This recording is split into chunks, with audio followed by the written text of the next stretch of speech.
Hello, ladies and gentlemen. Welcome back to another episode of Wixo. This is Wixo episode 10, meaning that yes, we will be getting another movie for this series. And obviously, this one, I'm planning to keep this one like pretty long. So, it's enough like stalling and messing around. I feel like we should just get right into it. And I'm going to keep Provinces on for now, just because it looks alright to me. It looks nice to me, I guess. But if you don't like Provinces being constantly on, just let me know.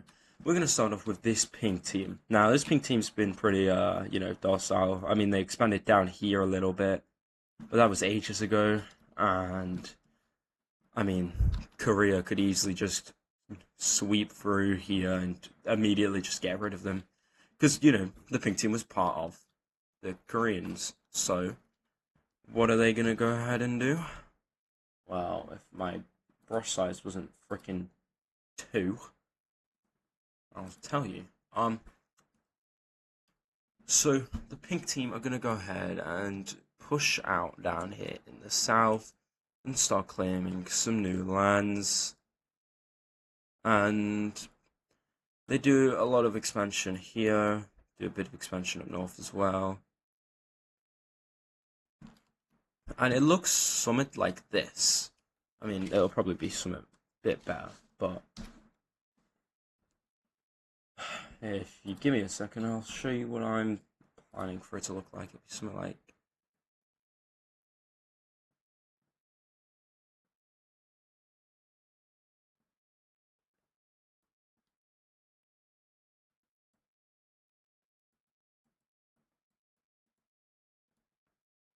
Yeah, something like that, maybe, if I just sort that out. Yeah, okay. There you go. It looks somewhat like that. Oh, and also down here as well. But this is what the huge expansion is. And why can they do such a huge expansion? Well, that's because they haven't been moving for that long. Their economy is pretty strong. Definitely top 10, for sure. In economy, at least. Not in military, but in economy. And they do actually have a lot of population that they can move out to these areas. And they aren't going to be the only ones expanding in this area. We're going to see the Koreans themselves go ahead and basically just meet up with the borders here, something like that, slightly expanding out that way. But where else will they expand? Where is it there? They start to expand and push into Japan, all the areas up here. They even go ahead and basically just colonize this entire island over here. And they colonize up here in the north. And they go ahead, they attempt to connect it down here, but they haven't fully reached it yet. What they will do, though, is they'll claim, obviously, I'll do cities in the next episode, but they claim all the way up here as well. Something like that. And they are looking decently strong. We might come back to this later. And that is it for the northern expansion up here. Now, we're going to focus on the blue team here, and specifically this area. And why is that? Well, their blue team's going to do something a bit strange, but in fairness, very strategical. And that is removing their capital from here and moving it all the way to, if I get the right size, they go ahead and they move it all the way over to here. Why do they do this? Well, it's pretty centralized. I mean, having the capital all the way over here, you'd have to travel probably down there, or just actually no, you'd have to travel across all here, make a stop here, travel up here, cross that, up, cross that, and then you reach these islands here. Not to mention Taiwan and like this little area here. But of course, with that, we do see the moving of the capital city of the blue team. And what else does the blue team do in this area? Well, pretty simple. See all these cities here? Well, these cities are gonna start, disappearing, mainly up here in the north. And they people just slowly start evacuating these cities. Yeah, you see some falling here, And then all of a sudden, all these cities, including the capital, will go ahead and basically fall. And also these ones. As all the entire population of this area basically just leaves. Now, why is that important? No, that's not what I wanted to do. That means all this area over here is unclaimed, including here as well. An unclaimed area is pretty rare in these parts, so what are these teams going to do about it? Well, first of all, we're going to see the red team go ahead and expand something like no, not like that. Jesus Christ. Something like that. Yeah, like that. Yeah, okay. As of course, the rest of this little grey bit is going to go ahead and go to. Oh, wait, no, hold on. In fact, you know, this entire part here is going to go ahead and just become. That'll go grey. But purple team is going to go ahead and take over this area right here. And of course, a bit of the southern bit as well. And the rest of this is actually just going to go ahead and go straight to the red team. Another red team obviously having a lot of population can easily just move people down here. So some cities will be built and stuff, but we'll worry about that in the future.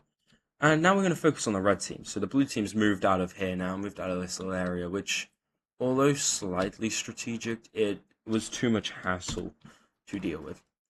And what we do see is, if you go to, well, I want to give you guys some more. There are some, you know, areas here in this area that are basically just owned by the red team, but are labeled as independent by puppet states. That's what I mean. So we see the red team go ahead and claim their puppet state. Not like that. With puppet state here, the grey puppet state. They just got these two provinces and immediately got annexed. And same with this one. Now, they also have these two puppet states, but these two are going to stay independent for now, at least. What we will see is the red team taking over these. Jesus Christ. These two puppet states here, and they become pretty strong, actually. They become pretty strong now, in this area at least. But of course, with that, we do see, obviously, most of the population is going to move to this area over here, most likely. Taiwan, and here, and also across here. So they're a lot more centralized now, and it's a lot easier to control passages like over here, anywhere within that, basically. Through there, they control that. They also kind of control over here as well. So they control, basically, if you have a look at it, like, that's the border, really, of what they control. Well, most of what it controls. They don't really control down here, and this is a huge issue, so I'll get back to that soon. But the next thing that we are going to talk about is the orange team. Remember them two puppet states that I was talking about? Well, see, the orange team is decently strong, and what they'll do is they'll go ahead and they are going to buy. Oh, if it was going to work. Oh, I haven't done it right. Sorry. If they are going to go ahead and buy. Wait, what the hell? No, it's not like that. What the hell? Where's provinces? Turn provinces off. No, not worldwide either. Anyway, as I was saying, they go ahead and basically just turn into freaking. Why is it doing that?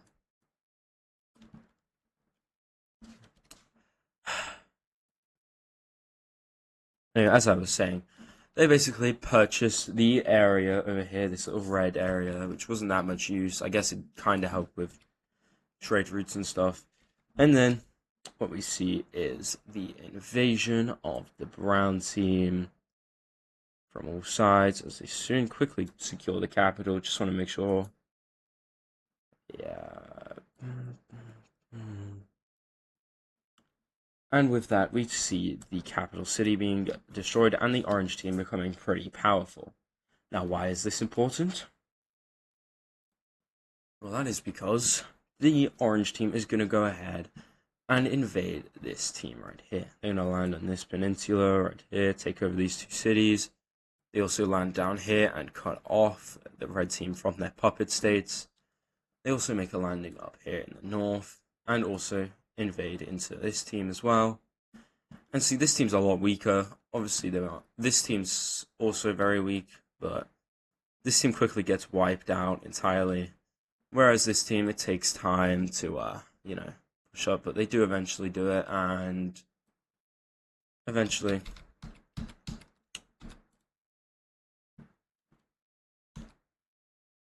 Hey, wait a minute, you're meant to be. What the hell is going on here? Why didn't I notice that? No. Frick this. Oh, it's because the tolerance is too high. There you go.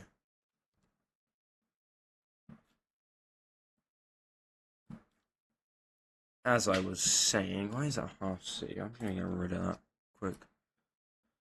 Yeah, as I was saying, we do see the orange team go ahead and basically secure this area over here.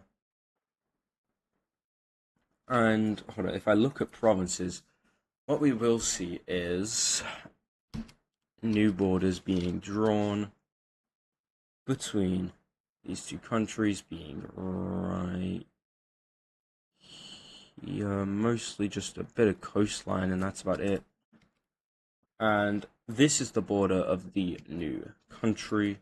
It's gonna look something like that, with all of this major land lost, and of course this country having its influence being, under orange team instead of the red team.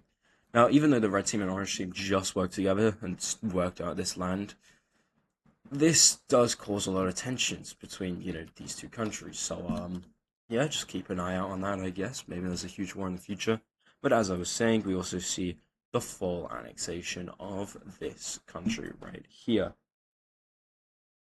and the capital city being demolished. This is a huge win for the orange team, and now we're going to focus on somewhere else. This orange team hit the orange's team. Why is that? Oh.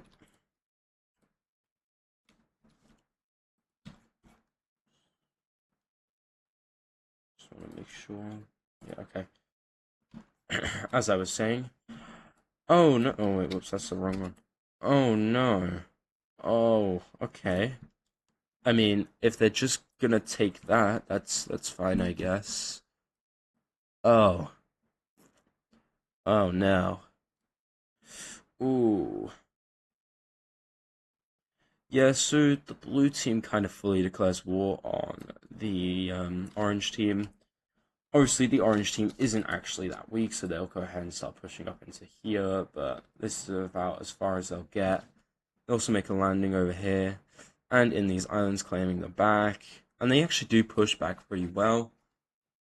But if we go ahead to provinces on here so it's easier, what ends up happening is we see the orange team gaining more land overall, but the blue team gaining more vital land, and this will probably come back to bite them soon. Now we're gonna go ahead and look at the purple team, and why is that? They have this exclave right here. And, oh, okay, so the orange team is going to go ahead and claim some more land. Awesome. Now, obviously, the orange team is pretty, easy to separate. All it takes is this country to go bye-bye, and your country is now split into that. Also here as well, could go there. And you've also got threats from other invaders as well. And, of course, that isn't going to go well. So, what do? Well, of course, you attempt to build a global, well, not a global empire, but like an empire in your region. And how do you do that? You invade the capital city of this country. Why is that? Well, without a capital city, your country's basically useless. It has no leader to follow or anything like that, and your capital city quickly gets demolished, and you're definitely going to lose a bunch of land. And what does this cause? Well, the orange team is going to go ahead and basically chase the army, mostly overseas, but when they go on land, they kill the armies, and they basically reach this area here. And this is how much they cut them off as the Orange Empire continues to grow. And this is now what they are left with. This also causes the independence of a few areas as well, being here we have a gold team forming, which is nice. Oh, I know that's a color we've already used. Can I use that? Okay, yeah, that works. And of course, as for here, this area is going to go ahead and get given to this team. And also this team is going to go ahead and claim these two provinces, this area. Whereas this team goes ahead and claims that island there. That isn't that much. And lastly, the purple team here claims this island. Meaning over here is the last of the area. And of course, we see...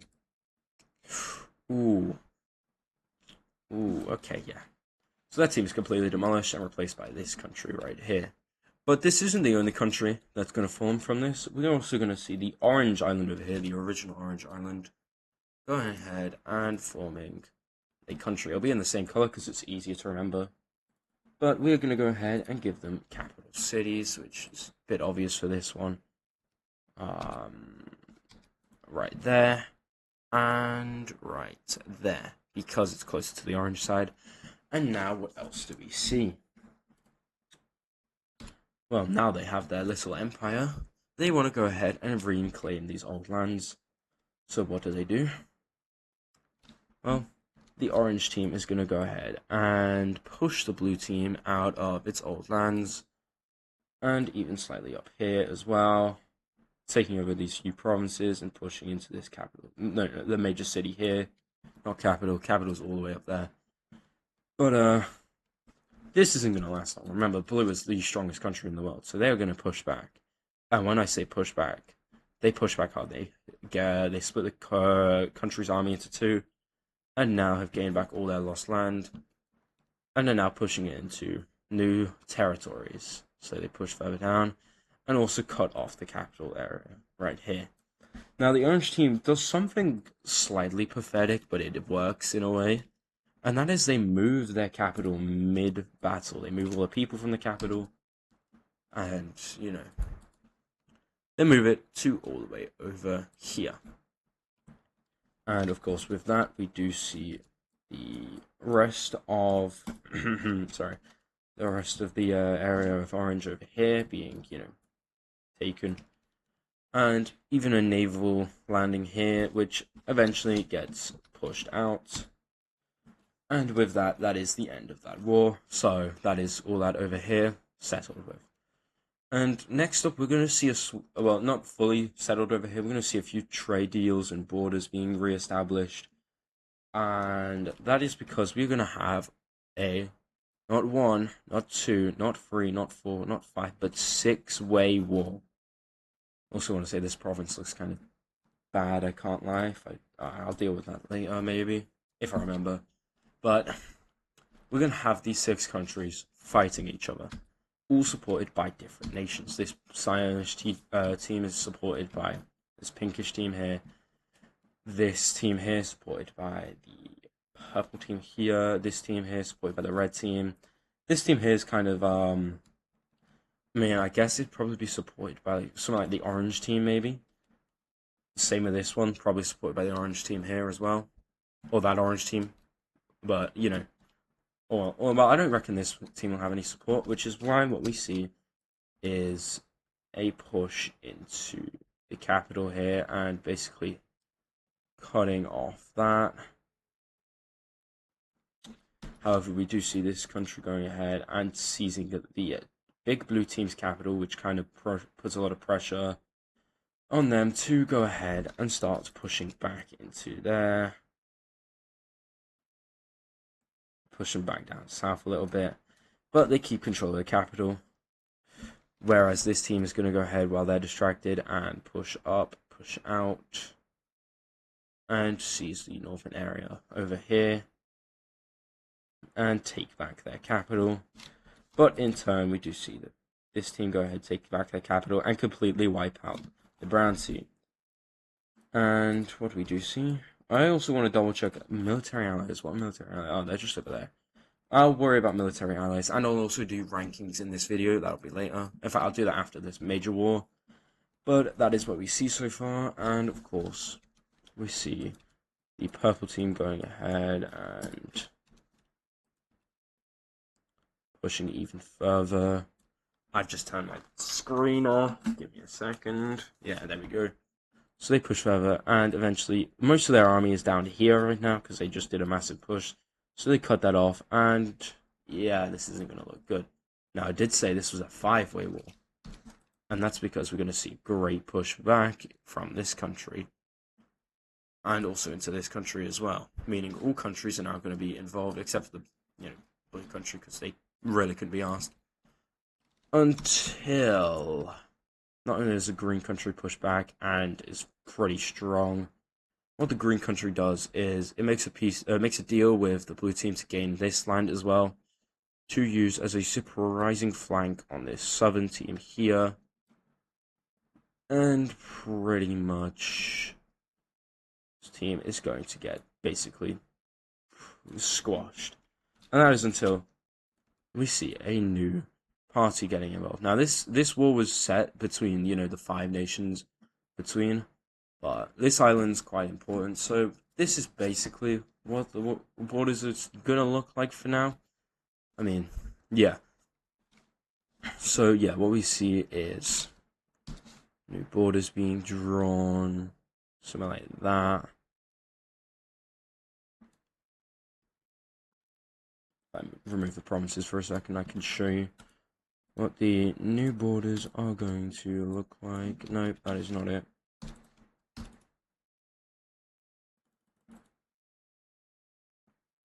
Something like that, I think.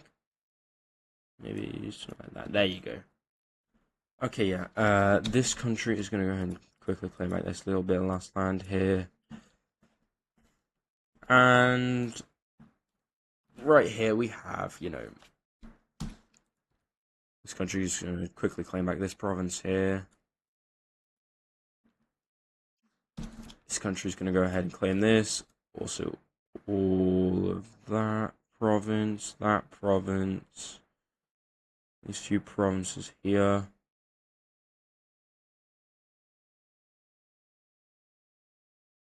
There you go.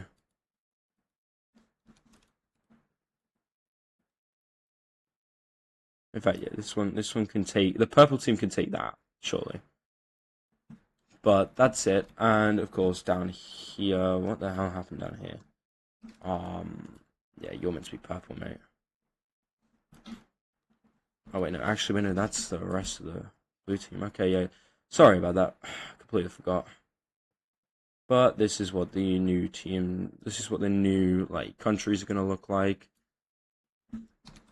down here on this island. And of course, we do see an obvious winner here, being this lime team supported by the blue team.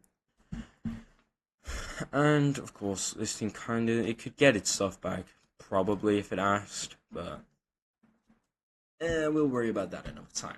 Now, we are going to worry about 2 things: military allies and power rankings. Now, military allies, you've got this huge country up here, basically the Indian Alliance, excluding this little bit here, Sri Lanka. You've also got this alliance here, which kind of was only here to, mess up this country a lot. But, yeah. So we have that huge alliance there as well. And of course, the borders here are very much, like, if you're around here, yeah, you're cooked. That's like a very dangerous territory to be in, I guess, because two military allies, I guess, and obviously we're gonna have to do some power rankings. So I'm gonna quickly make how we'll just do rankings because I kind of need to keep these. We'll do 20 and in black. We'll turn off provinces as well. I'll worry about military allies after, but the number one country in the world, military wise, is gonna be the massive. Oh no, I'm using the recon, not the rush. Is the massive blue country right here. Second, none other than this pinkish country. Third is purple Australia. Fourth is gonna be this country right here. Fifth is going to be this country. 6 and 7 are going to be there. So yeah, there's a lot of tension over here. 8. Oh wait, no, I'm thinking wrong here. Hold up, wait. I completely forgot.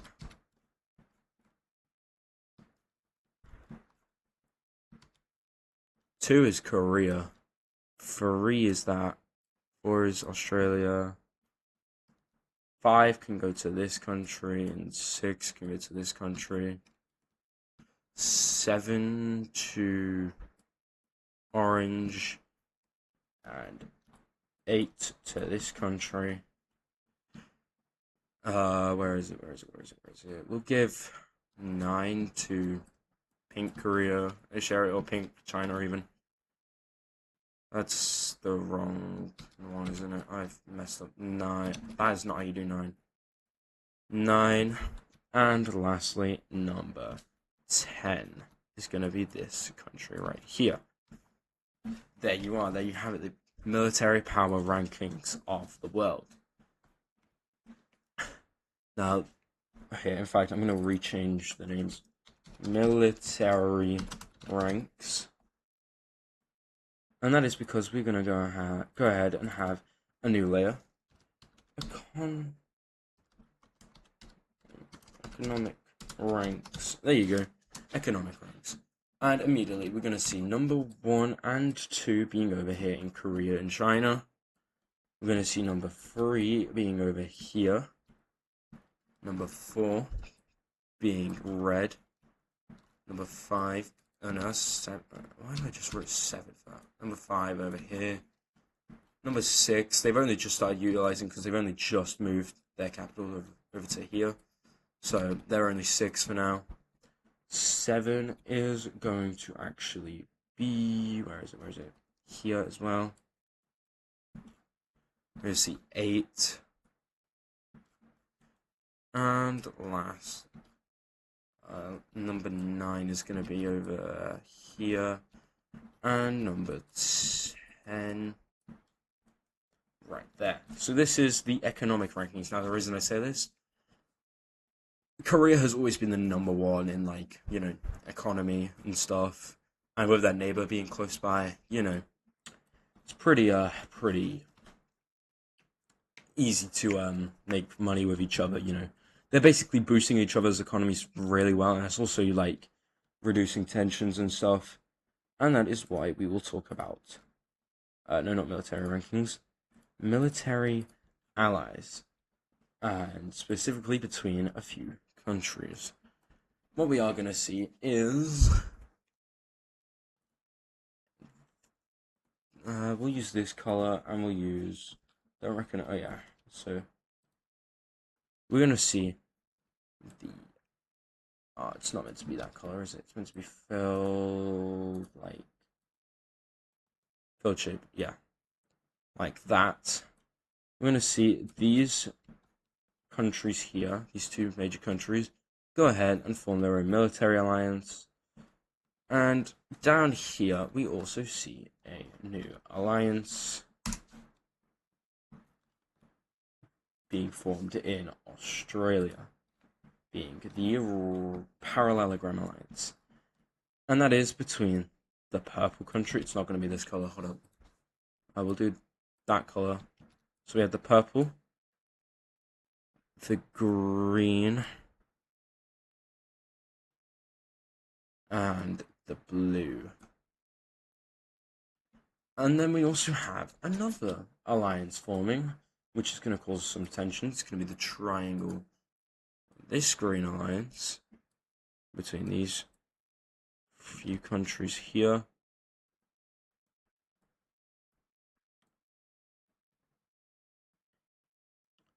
See, there's a huge, like, working together in this area because, purple is reaching into this area. This territory seems to be mostly, all this. And the blue team's fine with it. They're the only one fine with, the purple team being here. So they work with them. And purple and green, Australia, kind of work together all the time anyway. So it's kind of easy to make an alliance between them two. Now, we are going to see something huge. And that is the blue, the Cyan team here, Cyan Philippines, are going to go ahead and join the Korean Alliance. Now, why is that important? Well, now, they technically are the strongest alliance in the world. And they can basically do what they want. They can get other countries to go ahead and join them. Like these two. And also, down here. This one. And they also can, if you don't mind me, they can declare war on whoever they please. So when you see the blue team, not like a landing like that, but when you see the blue team land here, in the north, here, and also near the capital, the rest of this alliance is going to go ahead and sort of panic. As, this country is going to go ahead and land here and down here and start taking over a few islands down here as well. And that will be continued in the next episode. Thank you all for watching, and I'll see you at the end. I'll see you all in the next episode. Peace.